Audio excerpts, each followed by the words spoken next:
وحده والصلاة والسلام على من لا نبي بعده أما بعد فأعوذ بالله من الشيطان الرجيم حافظوا على الصلوات والصلاة الوسطى عن أبي هريرة رضي الله تعالى عنه قال قال رسول الله صلى الله عليه وسلم الصلوات الخمس والجمعة إلى الجمعة ورمضان إلى رمضان مكفرة لما بينهما إذا اجتنبت الكبائر রাওয়াহ বুখারী মুসলিম। সম্মানিত দ্বীনি বৈঠকের দ্বীনি মুসলিম ভাই বোন, প্রশংসা আল্লাহর জন্য, শান্তি অবতীর্ণ হোক আল্লাহ রাসূলের উপর সাল্লাল্লাহু আলাইহি ওয়াসাল্লাম। আজকের দ্বীনি বৈঠকের সংক্ষিপ্ত সময়ে বক্তব্যের বিষয় সালাত, নামাজ। ইবাদতের জগতে সবচেয়ে ভিন্ন ধরনের ব্যতিক্রম ইবাদত হলো সালাত। সালাত এমন একটি ইবাদত যার উপরে নির্ভর করে অন্যান্য ইবাদত। যদি সালাত কবুল হয় তাহলে বাকি ইবাদত কবুল হবে, আর যদি সালাত কবুল না হয় তাহলে বাকি ইবাদত কবুল হবে না। মানুষ মুসলমান হিসেবে যেসব ইবাদত করে, আমল করে, তার সবচেয়ে ভিন্ন ধরনের ব্যতিক্রম ইবাদত হলো সালাত। সালাত এমন একটি ইবাদত যা মানুষের সাথে আপোষ করে না, অথচ অন্যান্য ইবাদতে কিছুটা সুবিধা আছে। যেমন হজ, এবছর আমার জন্য ফরজ হয়েছে, এবছর করলাম বা সামনে বছর করলাম, হয়ে যাবে। একটু দেরি করে করলাম বা আগেই করলাম, সমস্যা নেই। যেমন রমাজান মাসের সিয়াম, রোজা, আমি অসুস্থ, এখন পারলাম না, পরে করলাম, হবে, সমস্যা নেই। যাকাত ফরজ বিধান, আমি এখন দিলাম অথবা 2 মাস আগে দিয়ে দিলাম বা 20 দিন পরে দিলাম, কোনো সমস্যা নেই। কিন্তু সালাত এমন একটি ইবাদত যা মানুষের সাথে কোনো আপোষ করে না, আগে পিছে হয় না। অজু করে সালাত আদায় করতে হয়, পানি নেই তো তায়াম্মুম করে সালাত আদায় করতে হবে। মাটি নেই, অজু তায়াম্মুম ছাড়াই এমনিতেই সালাত আদায় করতে হবে। কেবলার দিকে মুখ করে সালাত আদায় করতে হয়, কেবলা বোঝা যায় না, কেবলা ছাড়াই সালাত আদায় করতে হবে। দাঁড়িয়ে সালাত আদায় করতে হয়, দাঁড়িয়ে থাকা যায় না তো বসে থেকে সালাত আদায় করতে হবে। বসে থাকা যায় না তো শুয়ে থেকে সালাত আদায় করবে। পরিষ্কার কাপড় পরে সালাত আদায় করতে হয়, পরিষ্কার কাপড় নেই, যে কাপড়ে পেশাব পায়খানা লেগে আছে সেই কাপড় পরেই সালাত আদায় করবে। কারণবশত কোনো কাপড়ই নেই, লোকটা উলঙ্গ হয়ে আছে, এই অবস্থায় তাকে সালাত আদায় করতে হবে। অবাক ইবাদত, ভিন্ন ধরনের ব্যতিক্রম বিরল ইবাদত যা মানুষের সাথে আপোষ করে না এবং তার কোনো কাফারা নেই। অনেক জায়গাতে অনেক সময় যারা ইমাম তারা বলে তোমার আব্বার কয়েকটা নামাজ কাজা হয়েছে, বলে 3 ওয়াক্ত, তো বললো যে 5, 5, 15, 1,500 টাকা জরিমানা দাও, আমি জানাজা করে দিই। তো উনি তাহলে কাফারা দিলেন নামাজের। নামাজ এমন একটা ইবাদত যার কাফারা চলে না। সালাতই আদায় করতে হবে, তার সময় মতো করতে হবে। দুর্ঘটনাবশত সময় পার হয়ে গেলে সিরিয়াল বজায় রেখে আদায় করতেই হবে। মানুষের জীবনে সবচেয়ে ব্যতিক্রম গুরুত্বপূর্ণ কাজ হলো সালাত আদায় করা। মানুষ হিসাবে এর চেয়ে কোনো গুরুত্বপূর্ণ কাজ মানুষের জীবনে নেই। আল্লাহ তাআলা বলেন, হাফিজু আলাস সালাওয়াত ওয়াস সালাতিল উসতা, পৃথিবীর মানুষ তোমরা 5 ওয়াক্ত সালাত আদায় করো বিশেষভাবে আসরের সলাত। আসরের সলাতকে ঠিক সময় মতো নির্ধারিত সময়ে আদায় করো। আবু হুরায়রা রাদিয়াল্লাহু তাআলা আনহু বলেন, রাসূল সাল্লাল্লাহু আলাইহি সাল্লাম বলেছেন, আউয়ালু মা ইউসআলুল আবদু ইয়াউমাল কিয়ামাহ সালাত। বিচারের মাঠে মানুষকে প্রথম যেটা জিজ্ঞাসা করা হবে সেটা সালাত। যখন আল্লাহ তাআলা মানুষকে তার পাপ নেকি সম্পর্কে জিজ্ঞাসা করবেন, সবাই মুখামুখি হবে আল্লাহর সামনে কথা বলার জন্য। লাইসা বাইনাহু ওয়া বাইনাহু তারজুমান, কোনো দোভাষী থাকবে না। আপনি যা বলবেন আল্লাহ তা বুঝবেন, আল্লাহ যা বলবেন আপনি তা বুঝবেন, কোনো দোভাষী থাকবে না। তাতে তিনি বলেছেন, ওই সময়ে লোকটি তার ডান দিকে লক্ষ্য করবে, ফাইয়ারা মা কাদ্দামা মিন আমালিহি, তখন তার জীবনের সব কর্ম ডান দিকে দেখতে হবে। সুম্মা ইয়ানজুরু আশআমা মিনহু, তারপর সে তার বাম দিকে লক্ষ্য করবে, তখন সে তার সব কর্ম বাম দিকে দেখতে পাবে। যা দেখলো ডানে তা দেখবে বামে, যা দেখলো ডানে তা দেখবে বামে। সুম্মান ইয়ানজুরু ইলা ওয়াজহিহি, সামনের দিকে লক্ষ্য করলে ফায়ারান নার, তখন সে জাহান্নাম দেখবে। এখানেও আল্লাহর নবী একটা কথা বলেছেন যে ফাত্তাকুন নারা ওয়ালাউ বিশিক্কি তামারাতিন, তোমরা জাহান্নাম থেকে বাঁচো খেজুরের ছাল সমপরিমাণ দান করে হলেও। তার মানে দানে আসলেই মানুষ জাহান্নাম থেকে বাঁচবে, এটাই ঠিক। আর এখানে ছাল বলতে খেজুরের মূল অংশ যা মানুষে খায়, আর বীজ, এর মধ্যে একটা সাদা খুব চিকন পদার্থ আছে। আল্লাহ নবী বললেন এইটা সমপরিমাণ হলেও তোমরা দান করে জাহান্নাম থেকে বাঁচো।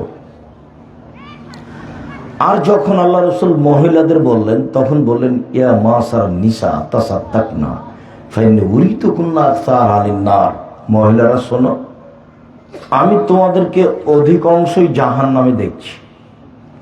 জাহান্নাম বলতে নারী আর নারী, আমি জাহান্নামে অধিকাংশই নারীকে দেখছি, তোমরা জাহান্নাম থেকে বাঁচো দান করে। আর আরেকটা কথা, যারা ব্যাগটা নিয়ে গেল, আপনি কি দিলেন না দিলেন, যা আপনি দেননি তা আপনার ক্ষতি হবে, ওই পরিমাণ ধ্বংস হবেই।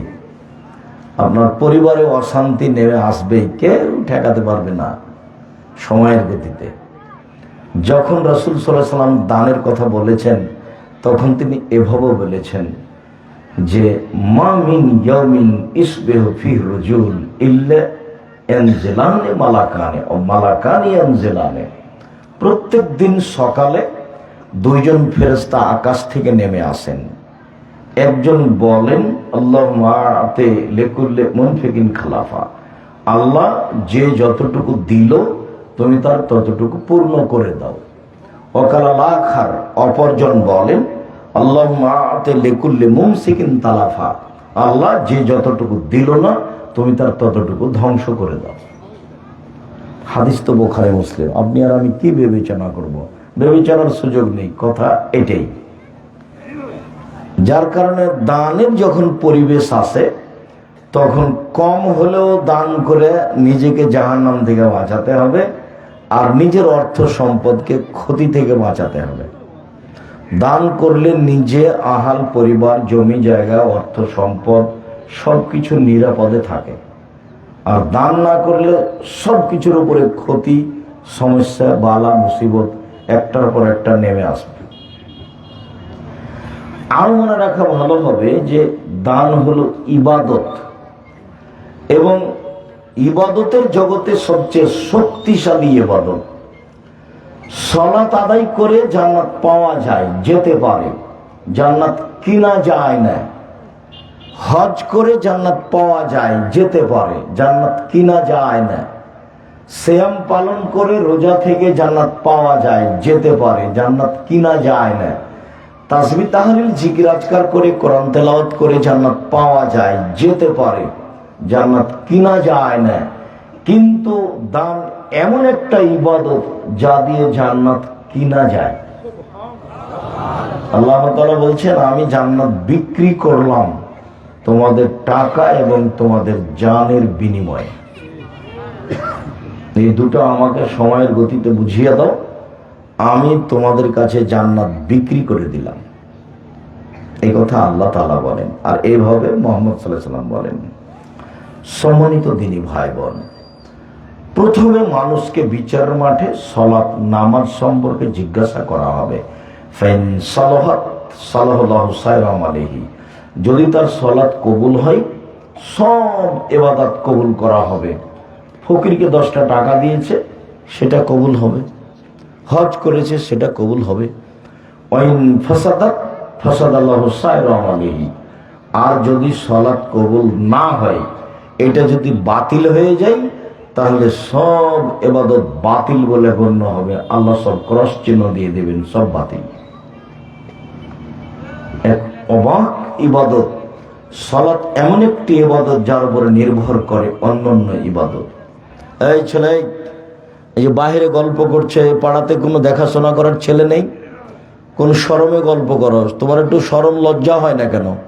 আমি এখানে কথা বলছি, তুমি গল্প করো কি করে?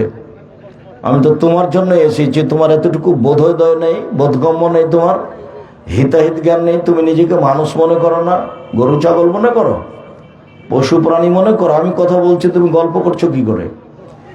জায়গা থাকলে বসেন, আর জায়গা না থাকলে দাঁড়িয়ে থাকবেন। এক পায়ে দাঁড়িয়ে থাকবেন, কথা বলবেন না। আমি আপনার জন্য এসেছি এবং অনেক পথ অতিক্রম করে এসেছি। আমার মনে হচ্ছে যে এইভাবে আমি আর অতীতে কোনোদিন প্রোগ্রামে এইভাবে রাস্তায় যাইনি কোনোদিন। 90 সাল থেকে এ যাবত আপনি গল্প করবেন, এটা আমার জন্য গ্রহণীয় হবে? নোংরা নীতি ত্যাগ করেন। যদি অনুকূলে না হয় বাড়ি যান। এখানে এসে খামাখা ঢং করে গল্প করছেন কেন? তোমরা দেখো, ওই জায়গাখানে দেখো তো, পিছন দিকে দেখো তো, এই পড়ার কোনো ছেলেপিলা নেই। আচ্ছা, আনাস রাদিয়াল্লাহু তাআলা আনহু বলেন, রাসূল সাল্লাল্লাহু আলাইহি সাল্লাম বলেছেন, as-salatu salasatu athlasin, সালাত 3 ভাগে বিভক্ত। সালাত আদায় করলে 3টে জিনিস জরুরি করা লাগে। এক, আত-তাহুরু সালাসুন, ওযু হলো 3 ভাগের 1 ভাগ। মানে ওযু ঠিক হলে সালাতে যা নেকি হয় তার 3 ভাগের 1 ভাগ পেয়ে গেলাম। 2, রুকু সালাসুন, রুকু হলো 3 ভাগের 1 ভাগ। মানে সালাতের রুকুটা যদি ঠিকঠাক হয় তাহলে 3 ভাগের 1 ভাগ নেকি পেয়ে গেলাম। ও সুজুদ সালাসুন, সিজদা হলো 3 ভাগের 1 ভাগ। সিজদাটা যদি রাসূলের পদ্ধতিতে হয় তাহলে 3 ভাগের 1 ভাগ পেয়ে গেলাম। আর 3টাই যদি ঠিক না হয়, 1 নেকিও হবে না। যে পরিমাণ কম হবে সেই পরিমাণ নেকি কম হবে। এখন আল্লাহ রাসূল বলছেন তার পরের বাক্যে, ফামানাদাহা বিহাক্কিহা, কেউ যদি ঠিক ঠিক নীতি অনুযায়ী সালাত আদায় করে, কবুলাত সালাতুহু, তাহলে তার সালাত কবুল করা হবে। অকবুলা সায়রা আলাইহি, সব ইবাদত কবুল করা হবে। ওয়াইন রুদ্দাত আলাইহি সালাতুহু রুদ্দা আলাইহি সায়রা আলাইহি, আর যদি তার ইবাদত সালাত কবুল না করা হয়, ফেরত দেওয়া হয়, তাহলে সব ইবাদত ফেরত দেওয়া হবে। জীবনে যা করেছেন সবই বাতিল। সালাত এমন একটি ইবাদত যার উপরে নির্ভর করে অন্যান্য ইবাদত। মনে রাখতে হবে, মানুষের জীবনে সবচেয়ে জরুরি, ব্যতিক্রম, ভিন্ন ধরনের কাজ হলো ইবাদত, সালাত। মনে রাখবেন, জীবনে 4টা কাজ। 1, 5 ওয়াক্ত সালাত আদায় করা। 2, হালাল রুজি উপার্জন করা। 3, কোরআন মাজিদ তেলাওয়াত করা। 4, 2 জন বলে বসে আড্ডা না পিটা কোনো জায়গায়। এই যে আমরা এখানে কথা বলছি, আর ইতর শ্রেণীর, নোংরা শ্রেণীর মানুষ এই যে টিভি চালাচ্ছে, 5 জন 7 জন বসে আছে, ল্যাংটা মেয়ে দেখছে, ঘন্টার ঘন্টা বসে আছে। ওকে জিজ্ঞাসা করো যে আপনি ভালো মানুষ না খারাপ মানুষ, ওই বলবো যে আমি খারাপ। ধরেন একটা মানুষের লজ্জাবোধ থাকলে 5 জন 7 জন মিলে ল্যাংটা মেয়েকে দেখে বসে বসে আছে, আছে, গল্প করছে, দেখছে, দিন দিন ঘন্টার ঘন্টা কাটাচ্ছে। এগুলো পশু প্রাণী, গরু ছাগল, কুকুর শ্রীগাল। আল্লাহ তাআলা বলছেন বোঝে না ওরা, অন্তর আছে বোঝে না, দেখেও দেখে না ওরা, চক্ষু আছে দেখে না, শোনেও শোনে না ওরা, কান আছে শোনে না। উলাইকা কাল আনাম, তারা পশু প্রাণীর মতো, তারা গরু ছাগলের মতো, তারা কুকুর শ্রীগালের মতো। বালু মাজাল, বরং তার চেয়ে খারাপ, কুকুর শ্রীগালের চেয়ে খারাপ। ঘন্টার ঘন্টা বসে ল্যাংটা মেয়ে দেখে, নামাজ রোজা বাদ দিয়ে, আর মানুষের বদনাম করে, সে পশু প্রাণীর চেয়ে খারাপ, কুকুর শ্রেণীর চেয়ে খারাপ। হলো নিম্ন শ্রেণীর মানুষ, ইতর শ্রেণীর মানুষ। তার ভদ্রতা, নীতি, বৈশিষ্ট্য বলে কোনো জিনিসই নেই। আমরা তো 1 মিনিট 30 সেকেন্ড থাকতে পারবো না, 30 সেকেন্ড। ওখানে যেখানে টিভি চলছে, 4জন 5জন মানুষ আছে, আমরা 30 সেকেন্ড দাঁড়াতে পারবো না। অথচ আপনার স্বভাব এত খারাপ, আপনার খাসলুক এত খারাপ, আপনার অভ্যাস এত খারাপ, আপনার অভ্যাস এত নোংরা, এত বর্বর, এত অসভ্য, যে ঘন্টার ঘন্টা আপনি একজন মুসলমান হয়ে ল্যাংটা মেয়ে দেখছেন আর বসে আছেন আর গল্প করছেন। ধর্ম পাগল হয়ে গেছে, হজ করে জান্নাত কিনবে, অত সহজ নয়। 4টা কাজ মনে রাখবেন। দোকানে এসেছেন, জিজ্ঞাসা করবেন লবণ আছে, 1 কেজি লবণ দেন। কাঁচামরিচ আছে, 200 কাঁচামরিচ দেন। নেওয়া হয়েছে, টাকা দেওয়া হয়েছে, আসসালামু আলাইকুম, এই পর্যন্ত সময়। একরাহুল কালাম বাদাল ইশায়, আল্লাহর নবী ইসা সালাতের পরে কথা বলা ঘৃণা করতেন। একরাহুল নাওমা কাবলা ইশায়, ইসার সালাতের পূর্বে তিনি ঘুমিয়ে যাওয়াকে ঘৃণা করতেন। এটা তার শিষ্টাচার, এটা তার বৈশিষ্ট্য, এটা মুসলমানের নীতি, এটা মুসলমানের শিষ্টাচার। মুসলমান কোনোদিন 4জন 5জন মিলে বসে গল্প করতে পারে না। যখন তার চরিত্র, তার অভ্যাস, তার খাসলাত যখন কুকুর শ্রীগালের মতো হয়ে যায়, তখন তার অনুভূতি কাজ করে না। আপনাকে এখানে একটা কথা শোনাই। আনাস রাদিয়াল্লাহু, এই ছেলে, তোমরা মোবাইলে বক্তব্য নকল রেকর্ডিং করছো না অন্য কিছু দেখছো? রাসূল সাল্লাল্লাহু আলাইহি সাল্লাম বলছেন, লা ইয়াকুনান্না ফি হাযিহিল উম্মাহ, আমার এই উম্মতে 3টে বিপদ নেমে আসবে 3টা কারণে। 1, ভূমিকম্প হবে। 2, আকার আকৃতি পরিবর্তন হবে। সন্ধ্যায় থাকবে মানুষ আর সকালে হবে শোর, বানর। আমি বলিনি এই কথা, এই কথা মুহাম্মদ সাল্লাল্লাহু আলাইহি ওয়াসাল্লাম বলছেন। 3, সমস্যা নেমে আসবে, বিপদ, ঝামেলা, মারামারি, হইচই। 3টা বিপদ আসবে। 1, ভূমিকম্প। 2, আকার আকৃতি পরিবর্তন, একবারে হুবাহু শুকুর শোর হয়ে যাবে সকালে মানুষ। আমি এই কথা বলিনি, এই কথা মুহাম্মদ সাল্লাল্লাহু আলাইহি ওয়াসাল্লাম বলছেন, যে সকালে ওরা শোর হয়ে যাবে, বানর হয়ে যাবে। 3, সমস্যা, ঝামেলা নেমে আসবে, বিপদ নেমে আসবে। পাপ 3টে কি?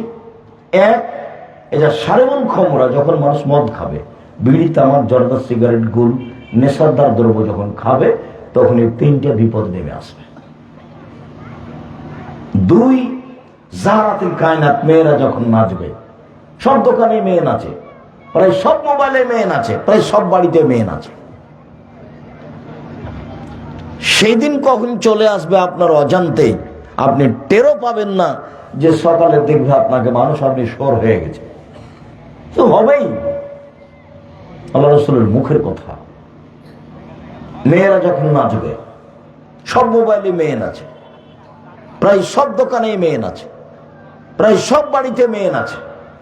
3, অজারাবুল মাযিদ, যখন বাদ্যযন্ত্র প্রকাশ পাবে, সব মোবাইলে বাজনা বাজে, প্রায় সব দোকানেই বাজনা বাজে, প্রায় সব বাড়িতেই বাজনা বাজে, তখন 3টা বিপদ নেমে আসবে।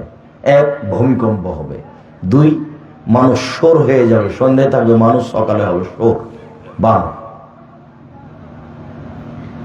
এখানে একটা কথা বলে আমরা সামনে চলে যাই। আবার মানুষ শোর হবে এই কথা আল্লাহ নবী বললেন কেন?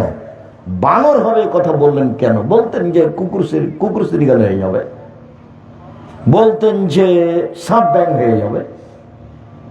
তো শুকুর আর বানর কেন? বানর এই জন্য যে মানুষ সবসময় অনুকরণ করবে খ্রিস্টানের, ইহুদি খ্রিস্টানের চলাফেরা, খাওয়া, থাকা, কাপড় চোপড়, পোশাক।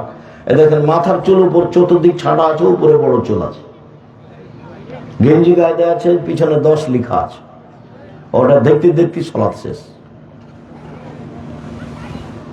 সব ওদের মতো চাল চলন করবে, অনুকরণ করবে মুসলমান হয়ে।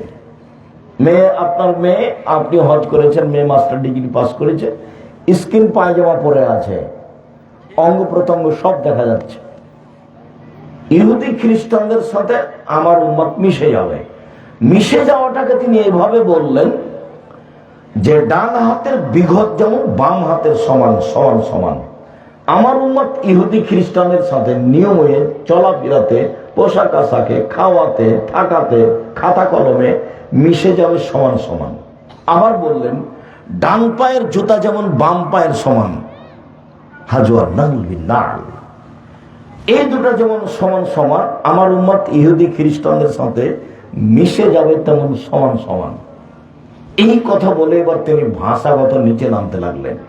নামতে নামতে বলছেন, পৃথিবীর মানুষ শুনে রেখো, ইহুদি খ্রিস্টান যদি মায়ের সাথে জেনা করে থাকে, আমার উম্মত মায়ের সাথে জেনা করবে। রাসূলের মুখের ভাষা নকল করছে। সব সময় তাদের কর্ম, গতি, নীতি সব পছন্দ করবে। আল্লাহ রাসূল বলছেন, আমার জীবনে আফসোস, এক আইম্মাতাম মুজিল্লিন, ভ্রান্ত হুজুর, হুজুর ধর্ম বেঁচে খাবে। এটা আমার জীবনে বড় ভয়, আশঙ্কা। কোরআন মাজিদ খুলে বলছে, দেখেন আল্লাহ ভোট দিতে বলছে। কোরআন মাজিদ খুলে দেখছে যে দেখেন আল্লাহ দিতে বলছে, মিলাদ করতে বলছে। 1 নম্বর ভয় আমার জীবনে, আমার উম্মতের উপরে, যে মাওলানারা ধর্ম বেঁচে খাবে। এটা আমার 1 নম্বর ভয়। আরেকটা কথা মনে রাখবেন, জাহান্নাম কিন্তু উদ্বোধন হবে হুজুর দিয়ে। জাহান্নাম উদ্বোধন হবে কাকে দিয়ে? হুজুরকে দিয়ে। 2,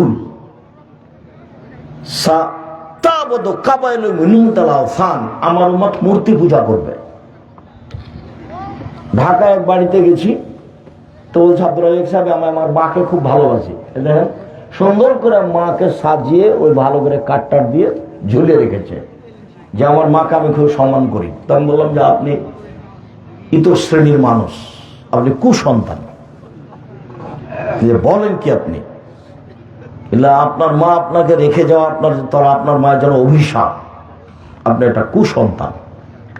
কেন এভাবে? মানে যেদিন আপনার মাকে মাটি দিয়ে এসেছেন, সেদিন বাড়িতে আপনার মায়ের হজ করা একটা পাসপোর্ট ছবি ছিল, সেটাকে একবারে টুকরা টুকরা করে ছিঁড়ে ফেলে দিয়ে কবরের পাশে গিয়ে আপনি বলতেন হাত তুলে, আল্লাহ আমার মাকে ক্ষমা করো। তখন আপনি হতেন সুসন্তান। তা আপনি আমার মাকে এভাবে ছবি রেখে সম্মান করছেন, আপনি আপনার মায়ের কি উপকার করেন? আপনাদের একটা অনুভূতিহীন মানুষ। আপনার বোধগম্যই নাই, ধর্ম তো বহুদূরের কথা। এক এমপির কাছে গেছি, তো পাশে বাঘ আছে আর সব মূর্তি টুর্তি আছে।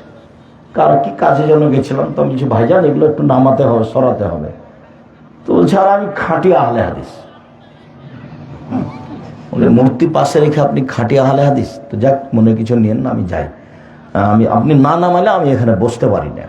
আচ্ছা আচ্ছা, ঠিক আছে ঠিক আছে, বসেন, এগুলো সব নামিয়ে দিচ্ছি। কোনোদিন কোথাও নত স্বীকার করা লাগেনি, আলহামদুলিল্লাহ। এইভাবে আল্লাহ রেখে দিয়েছেন। 90 সাল থেকে আছি মাঠে। ধর্মের ব্যাপারে জাতির কাছে কোনোদিন নত হওয়া লাগেনি, কারো পিছিয়ে পড়া লাগে না, আলহামদুলিল্লাহ। বলছিলাম, মানুষ বানর হবে কেন? মানুষ শোর হবে কেন? মুসলমান যেদিন ইহুদি খ্রিস্টানের অনুকরণ করবে, ওই হাদিসের দ্বিতীয়টাতে তিনি বললেন আমার উম্মত মূর্তি পূজা করবে, আর তৃতীয়টাতে বললেন সাত্তালতাহিকু কাবায়রু মিন উম্মতি বিল মুশরিকিন, আমার উম্মত হিন্দুদের সাথে মিশে যাবে। আগে তো বাজনা বাজতো কাদের বিবাহে? হিন্দুদের। দৌড়িয়ে সব ছেলেরা যেত হিন্দুদের বিবাহে বাজনা বাজছে সেটা দেখতে। আর যত সব মূর্তি। তো আমার উম্মত হিন্দুদের সাথে মিশে যাবে। যখন তিনি দুঃখ করে কথা বললেন, তখন তিনি তিনটা কথা বললেন আফসোস করে। আমার আশঙ্কা, এক, হুজুর ধর্ম বিচার খাবে, ভ্রান্ত হুজুর হবে, ভ্রান্ত।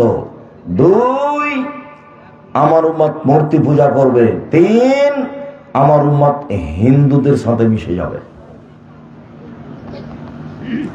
আর এখানে তিনি বলছেন যে আমার উম্মত ইহুদি খ্রিস্টানের সাথে এমন ভাবে মিশে যাবে যে ডান হাতের বিঘত যেমন বাম হাতের সমান সমান সমান, ডান পায়ের জুতা যেমন বাম পায়ের সমান সমান সমান, এইভাবে মিশে যাবে চাল চলনে, কথাবার্তাতে, পোশাক আশাকে।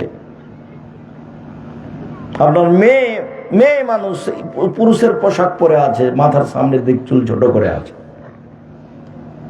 আর আপনার কর্মতে একটা আমি ঠিক দেখি না।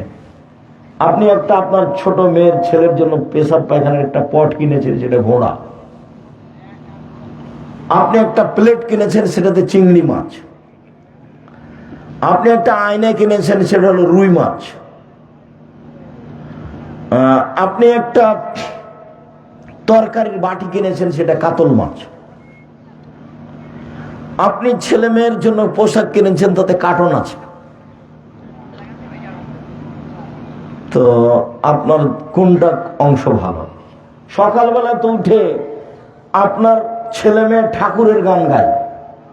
ঠাকুর, বাংলাদেশের মুসলমানের সবচেয়ে বড় শত্রু হলো রবীন্দ্রনাথ ঠাকুর। ঢাকা বিশ্ববিদ্যালয়ের শত্রু হলো রবীন্দ্রনাথ ঠাকুর। মুসলমানের শত্রু হলো রবীন্দ্রনাথ ঠাকুর।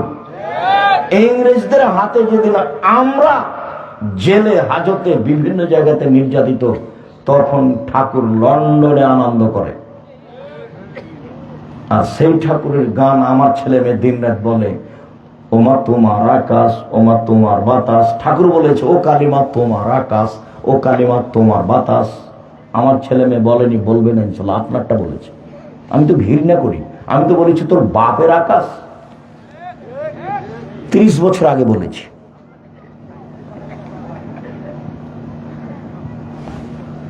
আমার উম্মত হিন্দুদের সাথে মিশে যাবে। যতবার আপনার ছেলে বলছে ওমা তোমার আকাশ, ওমা তোমার বাতাস, ততবার আপনার ছেলে মেয়ে কার আকাশ বলছে? কালিমার। ও কালিমা তোমার আকাশ, ও কালিমা তোমার বাতাস। ঠাকুর কাকে বললো ওমা তোমার আকাশ তোমার বাতাস? আল্লাহকে কি ঠাকুর বলছে মা? ঠাকুর কি আল্লাহকে মা বলবে? ঠাকুর অত বড় বোকা। ঠাকুর হচ্ছে মুসলমানের জানি শত্রু, ঠাকুর মুসলমানের মানি শত্রু। ঠাকুর হচ্ছে ইংরেজদের 1 নাম্বার দালাল, ভারত, বাংলাদেশ, পাকিস্তান 3 দেশ মিলে। আমার উম্মত মিশে যাবে হিন্দুদের সাথে, ডান হাতের বিঘত যেমন বাম হাতের সমান। আমার উম্মত মিশে যাবে হিন্দু ইহুদি খ্রিস্টানদের সাথে, ডান পায়ের জুতা যেমন বাম পায়ের সমান। আল্লাহ নবী কেন বললেন যে আমার উম্মত সকালে থাকবে, সন্ধ্যায় থাকবে মানুষ, সকালে হবে সোর? সোর কেন হবে? সবচেয়ে অনুভূতিহীন পৃথিবীতে প্রাণী হলো শুকুর, সোর। অনুভূতি বলে কোনো জিনিস নাই। গরুর অনুভূতি আছে। এখানে গরু জবাই করেছেন একটা আজকে, আর একটা গরু কালকে এখানে নিয়ে আসতে পারবেন না, আসতে চাইবে না, আর অনুভূতি কাজ করে। এখানে গোবর আছে, ঘাসটা উঁচু হয়ে আছে, এই ঘাস গরু খাবে না, অথচ তার নাম গরু। তার গরুর অনুভূতি আছে। শুকুরের কোন অনুভূতি বলে কোনো জিনিসই নাই। মুসলমান যেদিন অনুভূতিহীন হয়ে যাবে, তার অনুভূতি বলে কোনো জিনিসই থাকবে না। প্যান্টটা টাকনোর নিচে থাকা তার কাছে কোনো ব্যাপারই নয়, দাড়ি চাঁচা তার কাছে কোনো ব্যাপারই নয়, মোবাইলে ল্যাংটা মেয়ে দেখা তার কাছে কোনো ব্যাপারই নয়, দিন রাত গান বাজনা তার কাছে কোনো সমস্যাই নয়। আর আপনার ছবিওয়ালা গেঞ্জি পায়জামা প্যান্ট পরা তার কাছে কোনো সমস্যাই নাই। আর মেয়ে স্কিন পায়জামা পরা তার কাছে কোনো ব্যাপারই নয়। আর ওই যে গাড়িটা যাবে ডান দিকে না গিয়ে বাম দিকে যাবে, এটা তার কাছে কোনো সমস্যাই নেই। সারা বাড়িটা মা বাপ বেটি ভাই বোন 14 গোষ্ঠী পশু প্রাণী গরু ছাগলের মতো হয়ে আছে, কুকুর শ্রীগেলের মতো হয়ে আছে। যে মানুষ সেটা তার সেটাই জানে না। ওই যে মানুষ, মানুষ কাকে বলে? অপছন্দ কথা কর্মে লিপ্ত হয় না যে তার নাম মানুষ। বুঝেও বুঝে না ওরা, অন্তর আছে বুঝে না, দেখেও দেখে না ওরা, চক্ষু আছে দেখে না, শোনেও শোনে না ওরা, কান আছে শোনে না।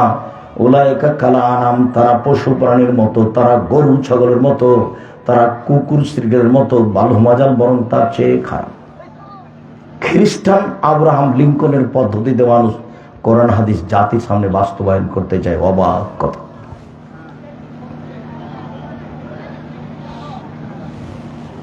বলছিলাম সম্মানিত দিনী ভাই বোন, রাসূল সাল্লাল্লাহু আলাইহি সাল্লাম বলছেন, আমি কি তোমাদের বলে দিব না এমন একটা কথা যাতে পাপ মিটে যাবে, মান বেড়ে যাবে? আমি কি তোমাদের এমন একটা কথা বলে দিব না যাতে পাপ মিটে যাবে, মান বেড়ে যাবে? তো সাহাবীগণ বলেন, বলা হ্যাঁ বলেন, সেটা কি যাতে পাপ মিটে যাবে, মান? এই ছেলে, বছর ঠান্ডায় বসে থাকো, আমাকে কাজ দেখাচ্ছ? বিরক্ত হয়ে গেলে? আমি রাজশাহী থেকে এসে কষ্ট করে এসেছি, আমি বিরক্ত হলাম না, তুমি বিরক্ত হয়ে গেলে? কি দেখাইছো আমাকে? তোমার শিষ্টাচার কেন এত দুর্বল?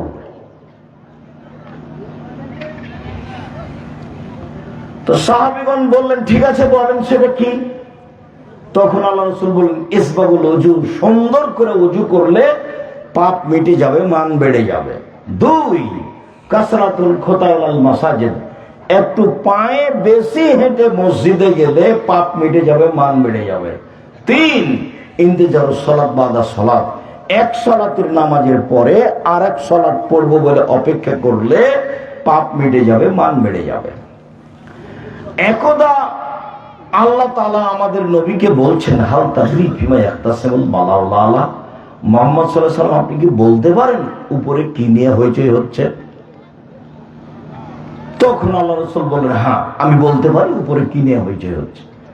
তারপর আল্লাহ রাসূল বললেন, ফিল কাফারাত, মানুষের পাপ কিসে মিটে যাবে, কিভাবে মান বেড়ে যাবে, এই নিয়ে ফেরেশতাগণ বলা বলি করছেন।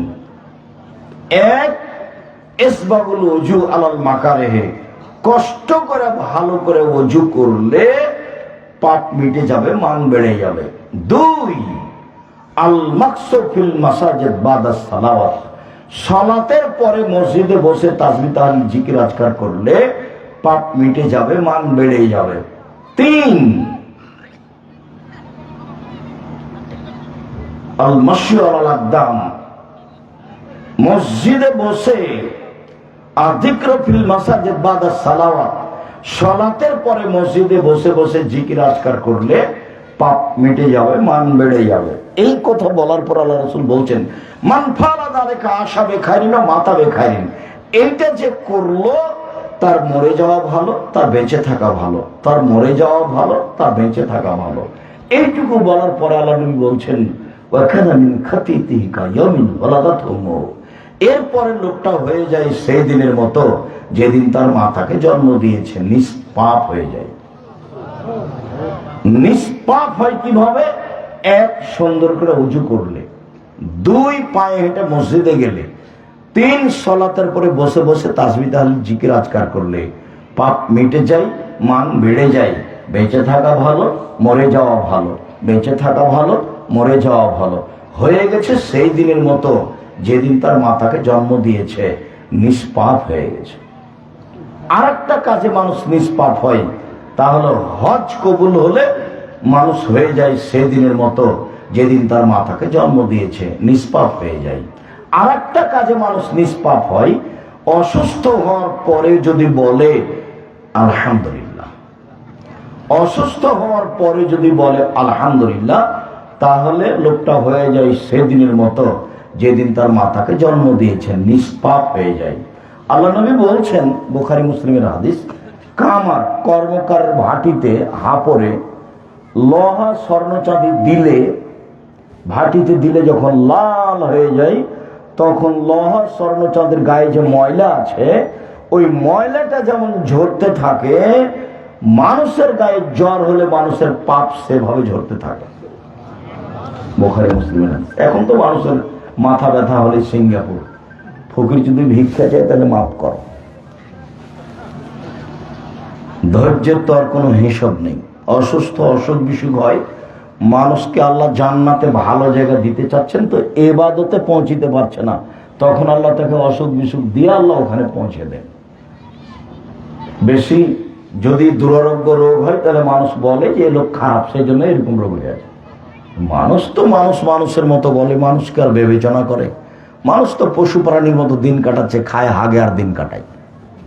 এই তো মানুষ, বিবেচনা আর কয়জন করে?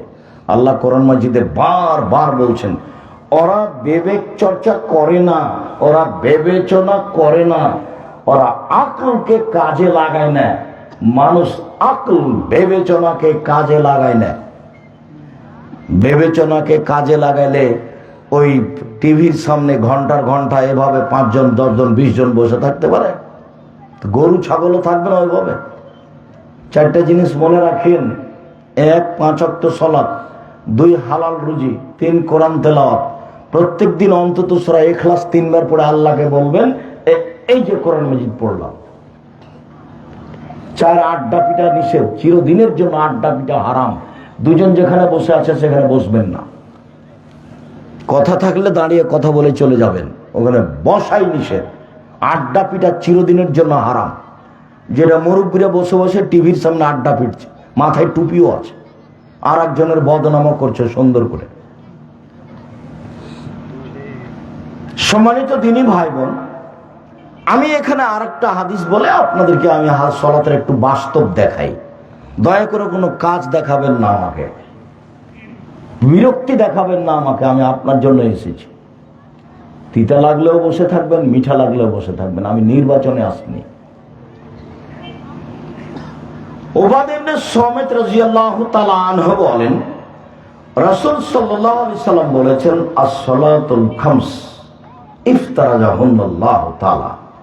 5 ওয়াক্ত সালাতকে আল্লাহ ফরজ করেছেন। 5 ওয়াক্ত সালাত ফরজ। ফামান আহসানা উজুহাহুন্না, কেউ যদি সুন্দর করে ওযু করে, ওয়াসাল্লা লিওয়াক্তিহিন্না, নির্ধারিত সময়ে সালাত আদায় করে, ওয়া আতাম্মা রুকুহুন্না ওয়া খুশুহুন্না, রুকু সিজদা ঠিক মতো করে, বিনয়ের সাথে আদায় করে, তো কানা লাহু আলাল্লাহি আহাদুন, তখন আল্লাহর সাথে তার একটা চুক্তি হয়ে যায়, যা একবার আল্লাহ তাকে মাফ করে দিবেন। আবার কথাটা বুঝেন, আল্লাহর সাথে চুক্তি কিন্তু মুখামুখি হয় না। আমরা জানি যে মসজিদ কার ঘর? আল্লাহর ঘর। তো মসজিদে বসলে অনুমতি নিতে হবে আল্লাহর কাছে। তা আল্লাহকে গিয়ে কি বলবেন? আসসালামু আলাইকুম, আমি আপনার ঘরে বসতে চাচ্ছি, বসবো কি? এভাবে কি বলবেন? কি করবেন? 2 রাকাত সালাত, এটা হলো পদ্ধতি। 2 রাকাত সালাত মানে উনি অনুমতি দিলেন, এখন বসো। ও তো আর সরাসরি কথা বলা যাবে না। তো ঘর তো আল্লাহ, বসবেন যে, তো কিভাবে বসবেন? তো পদ্ধতি অনুমতি। অনুমতি কি? 2 রাকাত সালাত। আমার সাথে আল্লাহর একটা চুক্তি হয়ে গেছে যে আমাকে তিনি ক্ষমা করবেন, করবেন যখন আমি সালাত এভাবে আদায় করব, সুন্দর করে ওযু, নির্ধারিত সময়ে সালাত। অনেকেই আসরের সালাত আদায় করছে সূর্য ডুবে তখন, অনেকেই ফজরের সালাত আদায় করছে যখন সূর্য উঠে তখন। এটা নির্ধারিত সময়ে নয়, এটা আল্লাহ রাসূলকে খাটো করা, অপমান করা। তো ভয় ভীতি নিয়ে যখন মানুষ সালাত আদায় করবে, তখন আল্লাহর সাথে ওর কি হয়ে যাবে? একটা চুক্তি হয়ে যাবে যে এখন এ জান্নাতে যাবে। এই মর্মে আল্লাহর সাথে একটা লিখিত চুক্তি হয়ে গেছে। ওয়াইল্লাম ইয়াফআল, যদি এইভাবে সালাত আদায় না করে, ফালাইসা লাহু আহাদুন আলাল্লাহি, তখন আল্লাহর সাথে আর চুক্তি হয়নি। ইনসা আযাবাহু ওয়া ইনসা গাফার লাহু, আল্লাহ চাইলে শাস্তি দিবেন, চাইলে ক্ষমা করবেন, চুক্তি হয়নি। এখন চাইলে শাস্তি দিবেন, চাইলে ক্ষমা করবেন। রাসূলের পদ্ধতিতেই সালাত আদায় করতে হবে এবং পারিবারিক বিষয়ে খুব শক্ত হতে হবে। 3 শ্রেণীর মানুষ জান্নাতে যাবে না। তার এক শ্রেণীর মানুষ নিয়মিত নেশাদার দ্রব্য খায় পান করে, যে এক শ্রেণীর মানুষ পুরুষের বেশধারী নারী, এক শ্রেণীর মানুষ যারা দায়ুস, স্ত্রী ছেলে মেয়েকে কন্ট্রোলে রাখে না। বাপ মানে জন্ম দিলেই বাপ হওয়া যায় না, মা মানে বাচ্চাকে প্রসব করালেই মা হওয়া যায় না, মার জন্য কিছু নিয়ম নীতি আছে। জাবের বলছেন যে আমরা যুদ্ধ করে আসছিলাম, মদিনায় ঢুকবো, তখন আল্লাহ রাসূল বললেন, এই থামায় থামো, সবাই এখানে অপেক্ষা করো, আমরা সকালে মদিনায় ঢুকবো, এখন এখানে থাকি। তো জাবের রাদিয়াল্লাহু তাআলা বললেন, আল্লাহর নবী, আমি তো নতুন বিবাহ করেছি, আমাকে একটু বাড়ি যেতে অনুমতি দেন। তখন আল্লাহ রাসূল বলছিল, আচ্ছা তুমি নতুন বিবাহ করেছো, তো কুমারী মেয়ে বিবাহ করেছো না তালাক প্রাপ্ত মেয়ে বিবাহ করেছো? আল্লাহ রাসূল এই দিকে চলে গেলেন। তো জাবের বললেন, আমি তালাক প্রাপ্ত বেশি বয়সের মেয়ে বিবাহ করেছি। তো আল্লাহ রাসূল বললেন, কেন তুমি কুমারী মেয়ে বিবাহ করলে না? হাল্লা বিক্রম তোলায় বহ তোলায় বোকা, কুমারী মেয়ে তুমি বিবাহ করতে, তুমি তার সাথে খেলতেও, তোমার সাথে খেলতো। কুমারী মেয়ে তুমি কেন বিবাহ করলে না? তুমি তার সাথে খেলতেও, তোমার সাথে খেলতো। তখন জাবের রাদিয়াল্লাহু তাআলা আনহু বলেন যে, আল্লাহ নবী শোনেন, আমার আব্বা উহুদের যুদ্ধে শহীদ হয়েছেন 9 জন মেয়ে রেখে। আমার আব্বা উহুদের যুদ্ধে শহীদ হয়েছেন 9 জন মেয়ে রেখে। আক্রাহু আন আতাযাওয়াজা বিসলাহুন্না ওয়া ফি রিওয়ায়াতিন খারকা, আমার বোনদের মতো কম বয়সের কম বুদ্ধির মেয়েকে বিবাহ করা পছন্দ করিনি 4টা কারণে। আমার বোনদের সমবয়সের কম বয়সের কম বুদ্ধির মেয়েকে বিবাহ করা পছন্দ করিনি 4টা কারণে। এক, লিতুআল্লিমাহুন্না, আমার স্ত্রী যেন আমার বোনদেরকে বিদ্যা শিখাতে পারে। মায়ের কাজ কি? বাচ্চাদেরকে বিদ্যা শিখানো। 2, লিতুআদ্দিবাহুন্না, আমার স্ত্রী যেন আমার বোনদেরকে শিষ্টাচার শিখাতে পারে। শিষ্টাচার, শিষ্টাচার কি জিনিস? শিষ্টাচার হলো ঘোড়ার ডিম। শিষ্টাচার মানুষ কি বুঝবে? শিষ্টাচার, শিষ্টাচার জীবনে কোনোদিন পাতা পড়ে না। শিষ্টাচার কি? একটু বলে ফিরে আসছে। 3, তুরাজ্জিলাহুন্না, আমার স্ত্রী যেন আমার বোনদের মাথার চুল চিরুনি করে, সাজগোজ করে, সুন্দর করে, পরিপাটি করে রাখতে পারে। এই জন্য বেশি বয়সের মেয়ে বিবাহ করেছি। 4, তাকুমা আলাইহিন্না, আমার স্ত্রী যেন আমার বোনদেরকে পাহারা দিতে পারে। পাহারা। তো আপনার মেয়ে এখানে আছে, আপনার স্ত্রীও আজকে এখানে আছে। আপনার মেয়ের নখটা বড় আছে, নখে নেইল পালিশ আছে। তো ইহুদি খ্রিস্টানদের পতিতালয়ের মেয়েদের বৈশিষ্ট্য হচ্ছে নখে নেইল পালিশ দেওয়া। ইহুদি খ্রিস্টানদের পতিতালয়ের মেয়েদের বৈশিষ্ট্য হচ্ছে নখে নেইল পালিশ দেওয়া। তো এবার বলেন, আপনার স্ত্রী কি আপনার মেয়েকে শিষ্টাচার শিখিয়েছে? আপনি কি শিখিয়েছেন? আমি জানি এটাই আপনার মেয়ের মা, এটা আপনার স্ত্রীর কথা জানি, কিন্তু আমি জানার পরে বলেছি আপনার মেয়েকে যে আপনার মেয়ে যেন আপনার স্ত্রীকে খালা বলে ডাকে, সৎ মা বলে ডাকে। ও তো পরিবারের সাথে খারাপ আচরণ করেছে। ওর মেয়ের নখ বড় থাকবে কেন? কেন নেইল পালিশ দেওয়া থাকবে? ও মা নয়, ও সৎ মা, ও খালা। মা তো মাই। শিষ্টাচার কি জিনিস? শিষ্টাচার কি জিনিস? মেয়ের সামনের চুল ছোট আছে, তখনও সে মা শিষ্টাচার শিখিয়েছে। স্কিন পায়জামা পরে আছে, তখনও শিষ্টাচার। এটা এমন পায়জামা পরে আছে, আর একটা মানুষ ঢুকবে সে পায়জামার ভিতরে, তখনও সেটা শিষ্টাচার। নখ বড় আছে, তখনও সেটা শিষ্টাচার। কপালের টিপ আছে, তখনও সেটা শিষ্টাচার। আপনার স্ত্রী ডান হাতে বাচ্চার জামাটা না পরিয়ে বাম হাত আগে ঢুকিয়েছে, তখনও শিষ্টাচার। ডান পায়ের জুতাটা আগে না পরে বাম পায়েরটা পরিয়েছে, তখনও শিষ্টাচার। আপনার স্ত্রী আপনার বাচ্চাকে দুধ খাওয়ায়, একদিনও বিসমিল্লাহ বলে না। ও তো গরু ছাগলের মতো, কুকুর চিড়িকার মতো, পশু প্রাণীর মতো, একদিনও বলে না বিসমিল্লাহ। আল্লাহ নবী বলছেন, যদি বিসমিল্লাহ না বলে তো ওই দুধ শয়তান খাবে, নিশ্চিত খাবে, অবধারিত খাবে। আল্লাহ নবী বলেছেন খাবে, অতএব খাবেই খাবে। শিষ্টাচার কাকে বলে? শিষ্টাচার কি জিনিস? আপনার স্ত্রী আপনার বাচ্চাকে এমনি সরিয়ে দেয়, অথচ ডান কাতে শুতে বলতে হবে শিষ্টাচার কি জিনিস? পেশাব পায়খানা ঢোকার সময় বলে দিতে হবে আম্মু দোয়া পড়ে ঢোকো, শিষ্টাচার কি জিনিস? আব্বু মসজিদে ঢুকলে ডান পা আগে দিও, শিষ্টাচার কি জিনিস?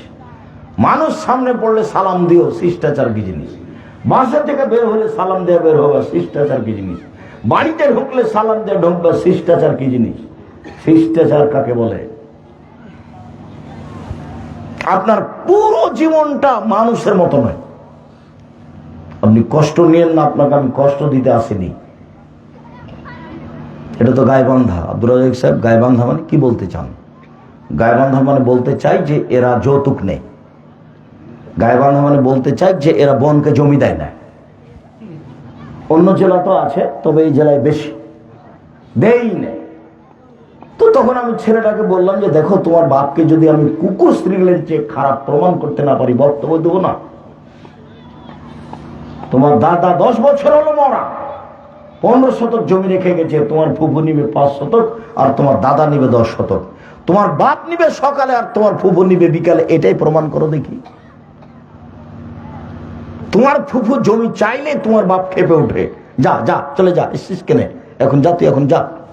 কথা বলে কেন? তোমার ফুফু তো এসছে তোমার বাপের বাড়িতে, তোমার বাপ তার ভাইয়ের জন্য, জমির সাথে কোনো সম্পর্ক নাই। জমি তো তোমার বাপকে, আর বাপকে দিতে হবে, ও তো দিতে বাধ্য, ও তো আল্লাহ বলেছেন দিতে। আর খেতে দিতে হবে বোন, সেই জন্য ওই বোনের তালাক হয়ে গেল, ওই বোন আবার এই ভাইয়ের কাছে আসবে, ওর কাছে থাকবে, ওরই কাছে খাবে, এই জন্য ওর কাছে ডবল 10 শতক আছে। ওই বোনের স্বামী মারা গেলে ওই বোন কোথায় আবার ফিরে আসবে? বুঝা জানে কথা নাকি? ভাইয়ের কাছেই ফিরে আসবে।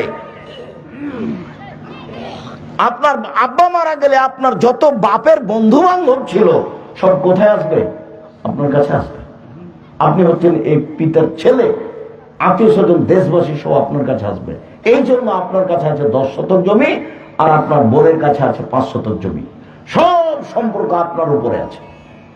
দেশবাসী, এলাকাবাসী, আত্মীয় স্বজন, বাপের বন্ধু বান্ধব, আত্মীয় স্বজন সব, বোন ভাগনা ভাগ্নি সব আপনার কাছে আসবে। বুঝাতে পারিনি কথা মনে হয়? এই জন্য এখানে বেশি জমি দেওয়া আছে আর ওখানে কম দেওয়া আছে। আর আমি তো বলেছি, ভিক্ষা করা টাকা দিয়ে চাউল কিনে ভাত খেয়ে ইবাদত কবুল হবে। যৌতুকের টাকা দিয়ে চাউল কিনে ভাত খেয়ে ইবাদত কবুল হবে না। যৌতুক টাকা হারাম, যৌতুক হারাম। যৌতুক নাও কেন? ভিক্ষা করে খাওয়া, বাপ বেটা ভিক্ষা করে খাওয়া, যৌতুক নিয়েছো কেন? দেখো তোমার বাপের মুখখান কালো হয়ে গেছে, ভিড় মৃত্যু তোমার বাপ। 24 ঘন্টার মধ্যে টাকা পয়সা, মোটরসাইকেল টাকা পয়সা ফেরত দিবা। পশু প্রাণীর মতো বেঁচে থেকে লাভ নেই, কাজ করে খাবো। আব্দুর রাজ্জাক বিন ইউসুফ বলেছেন, চকলেট বিক্রি করে খাবো, সারাদিন চকলেট বিক্রি করবো, 300 টাকা লাভ হবে, এই যে রুজি। মানুষের বাড়িতে কাজ করবো, দিন গেলে 500-600 টাকা পাবো, এই যে রুজি, সম্মানিত রুজি। যৌতুক নিব কেন? 24 ঘন্টার মধ্যে ফেরত দিবা। তো কুকুর শ্রেণীর কাজ, পশু প্রাণীর কাজ, মানুষের কাজ নয়, ও তো হারাম। যৌতুকের টাকা দিয়ে চাউল কিনে ভাত খেয়ে ইবাদত কবুল হবে না। এই যে বললাম, কোন মায়ের বেটা কিয়ামত পর্যন্ত থেকে এভাবে উল্টে ধরতে পারবে না, যা বলছি সেটাই থাকবে। সম্মানিত দিদি ভাই বোন, রাসূল সাল্লাল্লাহু আলাইহি ওয়াসাল্লাম বলেন, সাল্লু কামা রাআইতুমুনি উসাল্লি। পৃথিবীর মানুষ, তোমরা সালাত আদায় করে যেভাবে আমাকে সালাত আদায় করতে দেখছো। একটু সালাত শুরু করার পূর্বে সুন্দর করে ওযু করে নেবেন। সুন্দর ওযু মানে সব অঙ্গ 3 বার করে ধুইতে হবে। একবার ধুইতে গিয়ে 10 বার পানি লাগুক। কবজি পর্যন্ত যখন ভিজে গেছে তখন একবার ধোয়া। ধোয়া জায়গায় পানি দিয়ে ধোয়ার মানে দ্বিতীয়বার ধোয়া। ধোয়া জায়গায় পানি দিয়ে ধোয়ার নাম তৃতীয়বার ধোয়া। এ হলো সুন্দর ওযু। সুন্দর করে ওযু করে দিবেন। পেশাব পায়খানার কাজ থাকলে আগে সেরে আসেন। পেশাব পায়খানা শেষে পানি দিয়ে পবিত্রতা অর্জন করবেন, এটাই বিধান। আগে ঢের টিস্যু পেপার, পরে পানি, এটা মিথ্যা। একাধিক হাদিস, পেশাব পায়খানার পরে পানি খরচ করার পরে হাতটা মাটিতে মেজে নেবেন, কত হাদিস। আগে ঢেল টিস্যু পেপার পরে পানি, এটা মিথ্যা। তার উপর আবার ঢেল নিয়ে টিস্যু পেপার নিয়ে 40 কদম হাঁটা, পায়ের উপরে পা উঠা, খক খক করে কাঁসা, এটা নোংরাম, এটা শরীয়ত নয়। আপনি মনে কিছু কষ্ট নিয়েন না, এটা রাসূলের পদ্ধতি নয়। আপনাকে ছেড়ে আসতেই হবে। আপনি 40 কদম কেন, শয়তান আপনাকে পাগল বানিয়েছে। 40 ঘন্টা পরে যদি আপনি টিস্যু ফেলেন তাহলে মনে হবে যে পেশাব আসলো মনে হয়, পেশাব আসলো মনে হয়। শয়তান আপনাকে বোকা বানিয়েছে। আপনি পেশাব করার পরে পানি খরচ করে উঠে যান। এখন যদি পেশাব আসে তখন শয়তান বলবে যে পেশাব আসলো, এই যে পেশাব আসলো। তখন আপনি বলবেন পেশাবে কাপড় ভিজে যাক তবু আর রুজু করবো না, যা সর সর, তোর মুখে লাথি মারি সরে গেল। শয়তান আপনাকে বোকা বানিয়েছে। যতবার এরকম করুন ও খালি বলবে হয়নি, ও খালি বলবে হয়নি। আপনার ভিতরে অন্তরে জাগাচ্ছে, এর নাম অসহসা। আপনি বেকায়দায় পড়েছেন, ওর কথা শুনতে হবে না। অজু করার পর আল্লাহ রাসূলের পদ্ধতি, একটু হাতে পানি নিয়ে লজ্জাস্থান সামনাসামনি কাপড়ের উপরে ছিটিয়ে দিবেন, বাস। শুনে এই যে ঢাকা মিরপুরে নিয়মিত জুমার খুতবা হচ্ছে, জুমার খুতবা আব্দুর রাজ্জাক বিন ইউসুফ পবিত্রতার উপরে আলোচনা আছে, ধারাবাহিক একবার শুরু থেকে নিয়ে শেষ পর্যন্ত। আর এটাই যদি পবিত্রতার কারণ হয় যে 40 কদম হাঁটতে হবে, ঢেল দিয়ে টিস্যু পেপার নিয়ে পায়ের উপরে পা উঠাতে হবে, খক খক করে কাশতে হবে, তো আপনার স্ত্রী করে না কেন? শরীয়ত যদি হয় তাহলে মহিলাকেও করতে হবে। তো বলছে মহিলা যদি করে তো কেমন কেমন লাগবে, তো আপনি করলে মহিলাকে কেমন কেমন লাগে, দুটাই একই ব্যাপার। এটা শরীয়ত নয়, এরকম কাজ শরীয়ত গ্রহণ করে না। মুহাম্মদ সাল্লাল্লাহু আলাইহি ওয়াসাল্লামের নীতি সবচেয়ে হাই পর্যায়ের, উপর পর্যায়ের নীতি। বোকামি সেখানে ঢুকবে না। পবিত্রতা অর্জন করেন, তারপরে অজু করেন, বিসমিল্লাহ বলে অজু শুরু করবেন। অজু যখন শেষ হয়ে যাবে তখন বলবেন আশহাদু আল্লা ইলাহা ইল্লাল্লাহু ওয়াহদাহু লা শারীকা লাহু ওয়া আশহাদু আন্না মুহাম্মাদান আবদুহু ওয়া রাসূলুহু। আল্লাহ নবী বলেছেন আপনার জন্য জান্নাতের সব দরজা খুলে গেছে। সুবহানাল্লাহ। এই দোয়া পড়তে কোনো সময় ভুল করবেন না। সুন্দর করে অজু করে এই দোয়া পড়লে জান্নাতের সব দরজা খুলে গেছে। সুন্দর করে উজু করার পরে যখন মসজিদের দিকে যাবে তখন আল্লাহ রাসূল বলেছেন যে খারাজা মিনাজ যুনুবে নাকিয়া মিনাজ যুনুবে, এখন একবারে পাপ থেকে পবিত্র হয়ে গেছে। এখন তো সালাত কি হবে? বলে সালাত তার জন্য নফল হয়ে যাবে। এখন সালাত তার জন্য মান বাড়াবে। পাপই তো নেই, পাপ সব কি হয়ে গেছে? অজুতে মুছে গেছে, ক্ষমা হয়ে গেছে। অজু করাতে মুছে গেছে, ক্ষমা হয়ে গেছে। তো এখন সালাত আদায় করে কি হবে? সালাত আদায় করে মান বেড়ে যাবে। আল্লাহ রাসূল বলছেন অজু ইয়াতে বাবা কানা কাবলাহু, অজু অতীতের সব পাপকে মুছে দেয়। সুন্দর করে অজু করেছেন, আল্লাহু আকবার বলে সালাতে দাঁড়াবেন। দুই পায়ের মাঝে ফাঁকা থাকবে, শরীরের ভারসাম্য বজায় রাখার জন্য যতটুকু ফাঁকা লাগে। বোঝা যায়নি কথা? যারা বলছে চাপানগঞ্জে বিভিন্ন বৈঠকে বলে বুবু যখন নামাজে দাঁড়াবা বুবু তখন দুই পায়ের গোড়ালি জমা রাখিও বুবু, যদি দুই পায়ের গোড়ালি ফাঁকা রাখো বুবু তো লজ্জা স্থানের যোগাযোগ বুবু মাটির সাথে হবে, মাটি অভিশাপ করবে বুবু। সব কথাই নাকি বুখারীতে আছে, এইভাবে বলছে। বুবু শাড়ি পরে নামাজ পড়লে বুবু ল্যাঙ্গট পরিও, ল্যাঙ্গট না পড়লে বুবু লজ্জা স্থানের যোগাযোগ মাটির সাথে হবে, মাটি তখন অভিশাপ করবে বুবুর। সব কথাই নাকি বুখারীতে আছে। দিনাজপুরে এক হেডমাস্টার আমাকে বলছে ভাইজান বলতে পারেন আমার খাট চৌকি থেকে নিয়ে বারান্দা পর্যন্ত মাদুর বিছা আছে কেন, বস্তা বিছা আছে কেন? তা তো বলতে পারছি না ভাইজান। স্ত্রী মিলনের পরে পা যদি মাটিতে লাগে তাহলে মাটি অভিশাপ করবে, এই জন্য খাট থেকে নেমে আগে কিসে পা রাখি? বস্তার উপরে। তারপরে বারান্দায় কি আছে? স্যান্ডেল, জুতো আছে, ওখানে পা দিবে। এটা শিক্ষিত মানুষের কথা বলছে। কিভাবে শিখ ঢুকে আছে।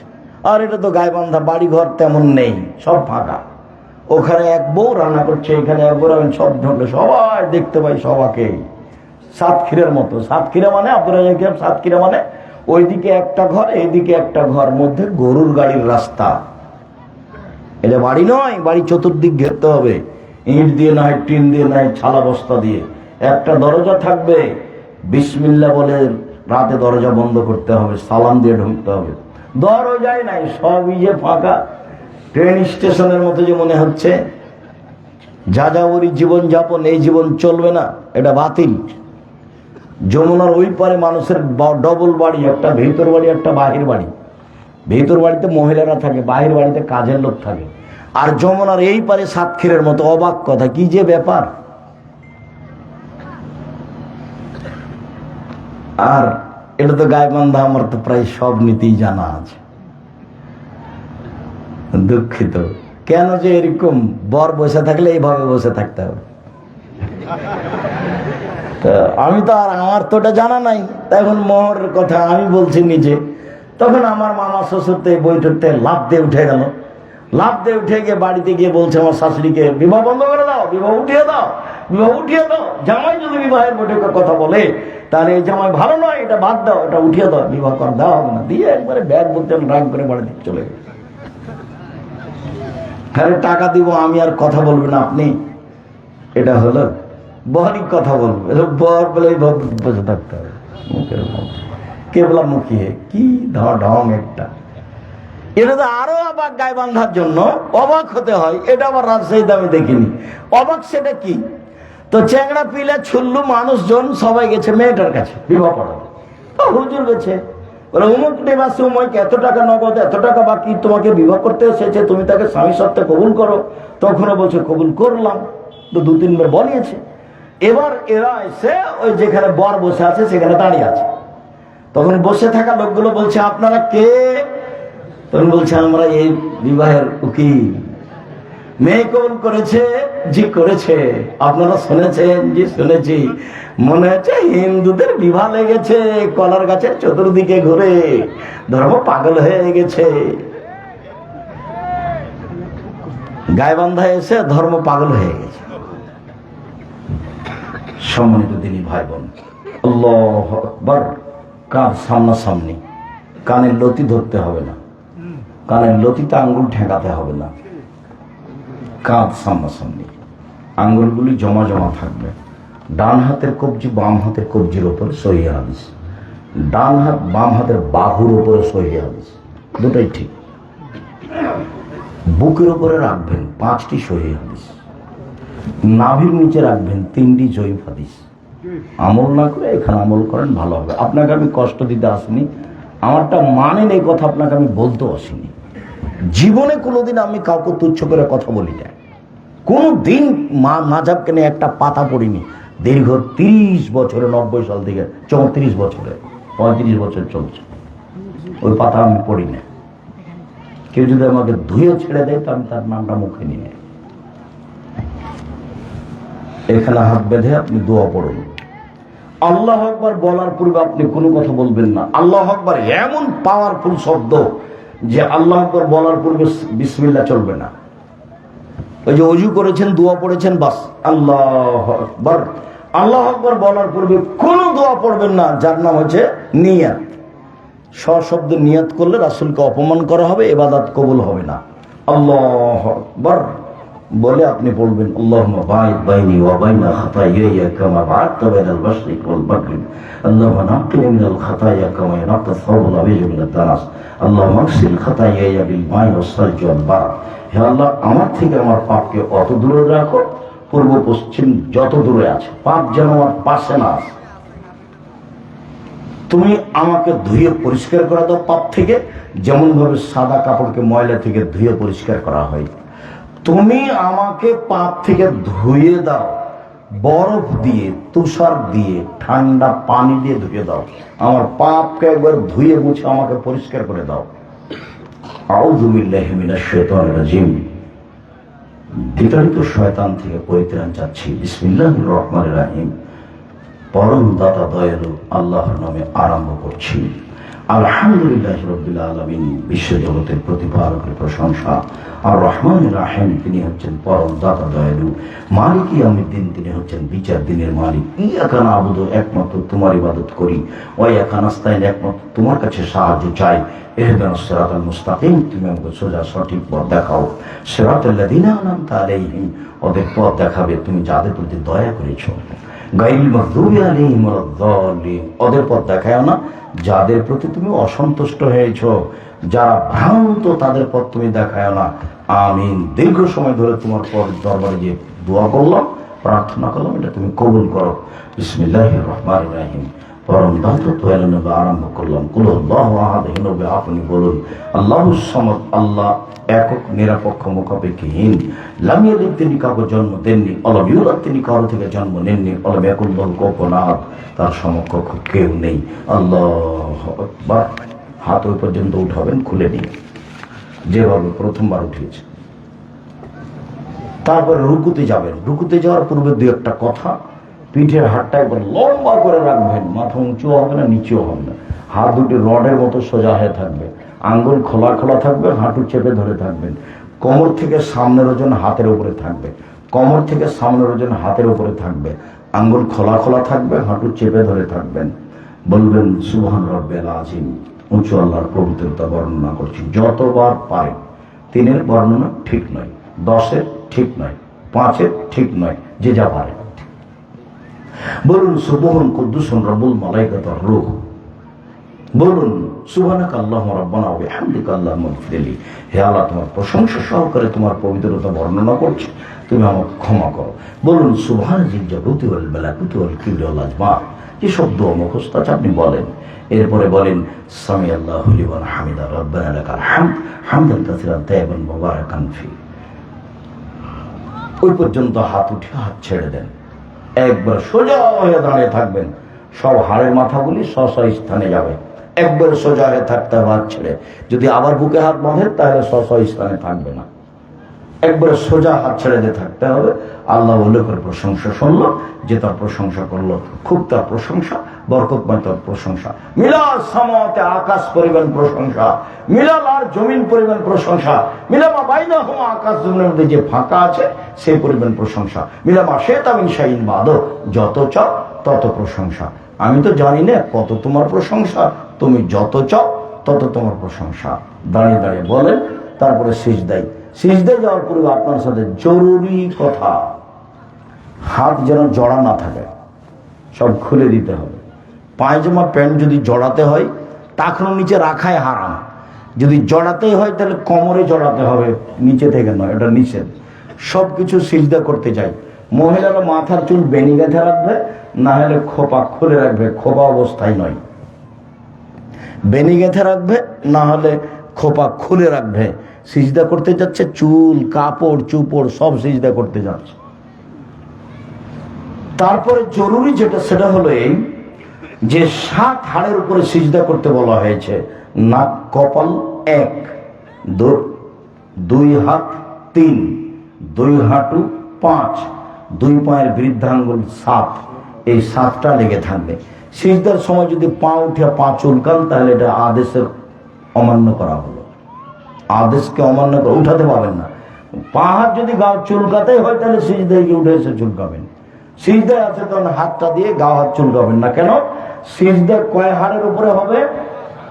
7 হাড়ের উপরে, এটা আদেশ। এই সময় গা হাত চুলকানো হবে না।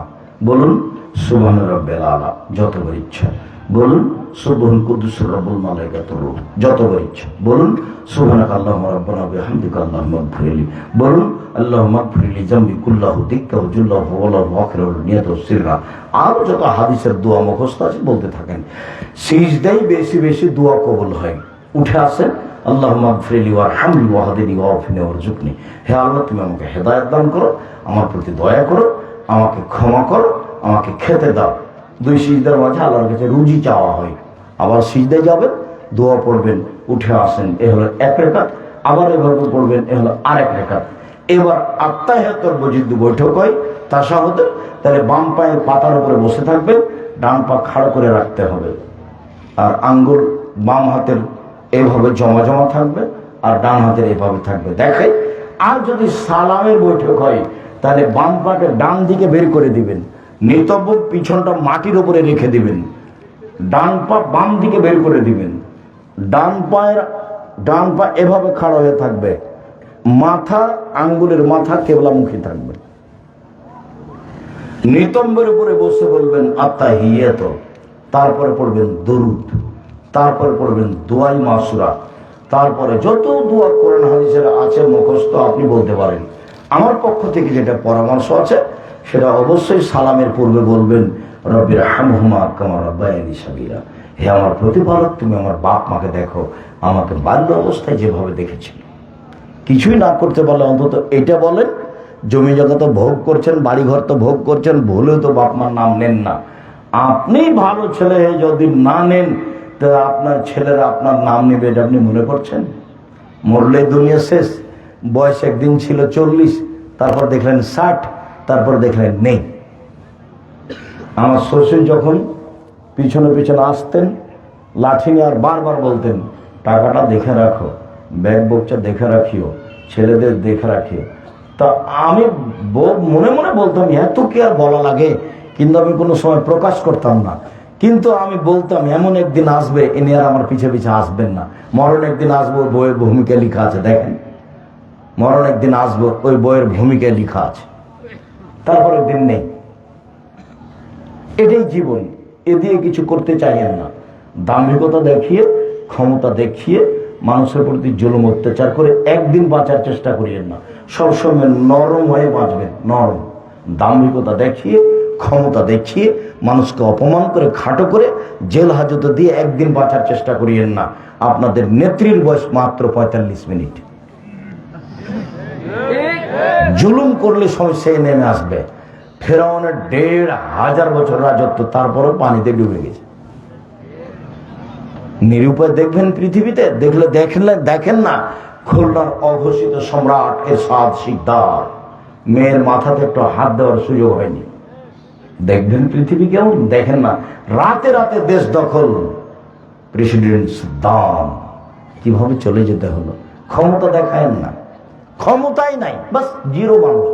মাটির মানুষ মাটির মতো থাকবেন, সবার কাছে নরম হয়ে থাকবেন, খালি ছাড়, খালি ছাড়, খালি মাপ।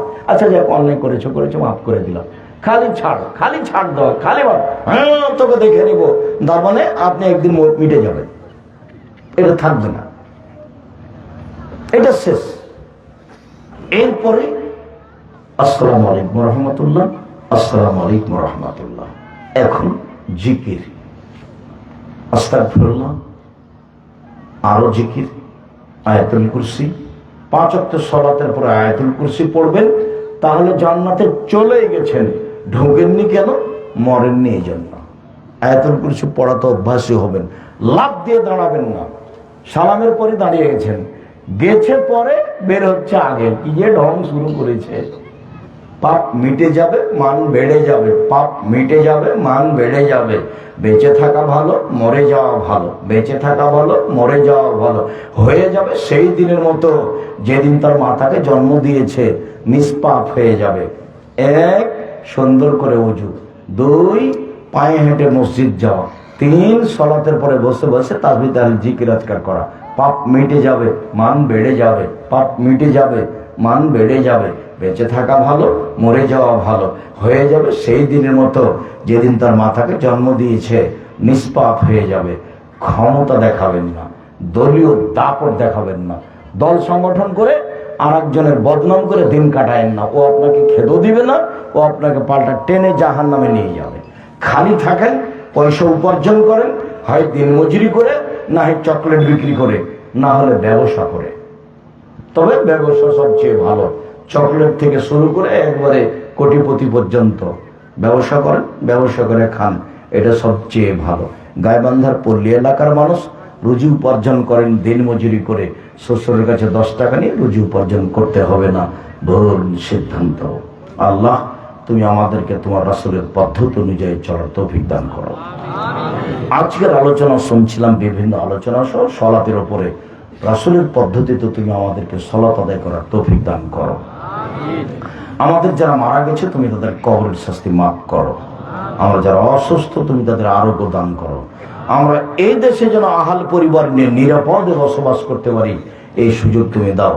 এই দাবি তোমার কাছে রেখে আজকের আলোচনা শেষ করছি। আব্দুল্লাহর বই আছে মিন্নাতুল বারি, আর ওই যে ফিলিস্তিন নিয়ে আব্দুল্লাহ যেটা লিখেছে সেটা আছে। এখন আব্দুল্লাহর আম্মা সে বইগুলো আছে কিনা, বেগম রোকিয়ার ব্যাপারে অবরোধ বাসিনী, কেন হবো অবরোধ বাসিনী? বেগম রোকিয়া বলেছে মুসলমানের মেয়েরা হলো অবরোধ বাসিনী, লেখা আছে কেন হবো অবরোধ বাসিনী। শিক্ষা বনাম জাহেলিয়াত। আর ওই আলী তেসাম পত্রিকা আছে, এটা আপনাদের পয়সা দিয়ে ছাপানো হয়, কাজে আপনাদেরকেই পড়তে হবে। 30 টাকা বেশি নেই, সবে আল ইতিসাম পত্রিকা পড়বেন। আর দেখছি সদাচরণ বইটা আছে নতুন, যেটা আমার বের হয়েছে আমার হাতের, সদাচরণ। আব্দুল্লাহর বইগুলো সংগ্রহ করেন, অতীব গুরুত্বপূর্ণ বই।